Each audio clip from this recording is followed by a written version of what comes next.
Hello, everyone. So the topic for today's video is quite a common statement I hear from clients, that they fear putting themselves out there and, publicly following their dreams. And I would suggest that this is a very common consequence of having been in a narcissistic relationship, be that with a parent or a partner.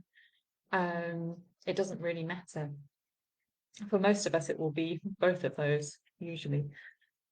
So I put a picture on my Facebook page this morning about, there's a wife, a cartoon picture of a wife sort of looking in the mirror. She's got a lovely dress on, probably going out for the evening, and she turns to him and, you know, just asks him, how do I look in this? And he turns around and he just says, oh, okay, I guess. Um, so this kind of touches on why we have this fear of putting ourselves out there, and it relates to the reaction of others. There is a fear of being criticized or rejected, and particularly so when you come from a narcissistic family or you're with a narcissistic partner. Criticism it's there all the time. So when in a relationship with a narcissistic parent or partner or boss, you're constantly afraid of being criticized or put down or made to doubt yourself if you do step out confidently.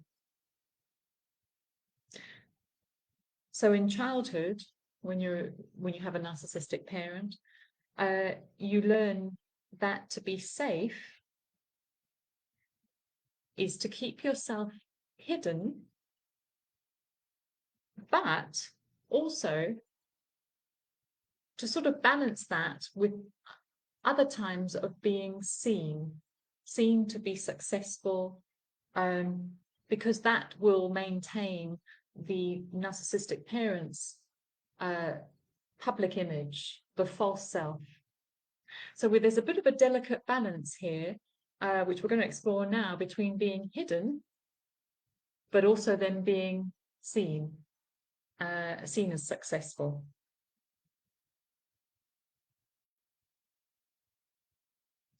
And we learn that it's wise at times to shine our light, but at other times to hide it under a bushel. And it's this sort of balance that we learn to navigate when we're the child of a narcissistic parent, and in narcissistic relationships in adulthood. So we end up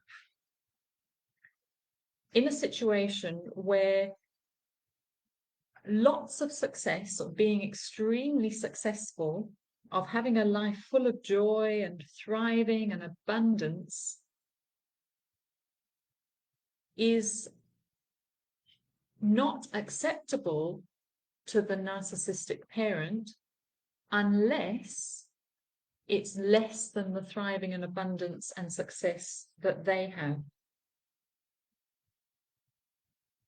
Because if we have more, it makes us selfish. They don't like it, and they take it as a personal sort of threat or attack, as if you're doing it on purpose to make them feel bad.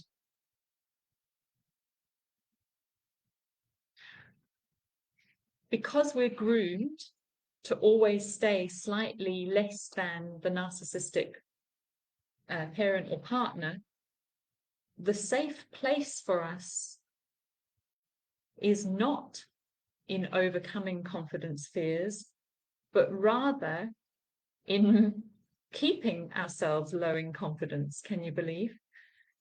Because there's an innate fear that if we let ourselves be truly confident and step up and step out and believe in ourselves, we're going to be rejected. We're going to be made to look stupid. Everyone's going to think, my goodness, what are they doing? So what ends up happening is we instinctively begin to put limits around our success. We limit ourselves. Subconsciously, this is all going on. It's so important, this. You know, subconsciously, we want the success, but then on the other hand, we're holding ourselves back from it because it's not a safe place. And of course, you know, if you've watched any of my other videos, that, you know, the brain always does what it thinks is going to keep us safe on this planet. So we learn we must limit our success, or otherwise we're going to be rejected, mocked, criticized, or be made to look silly.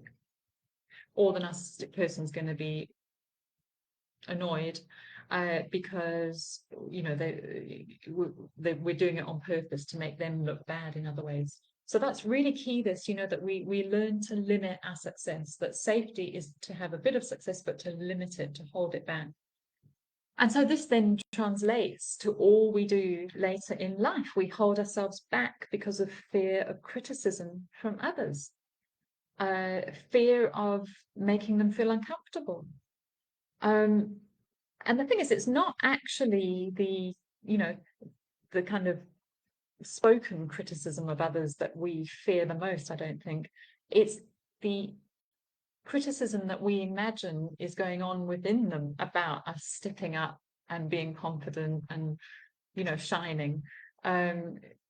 Because we've had a narcissistic partner or parent, we're so used to that that sort of energy from others, that it's that we tune into, or we subconsciously sort of project out onto others.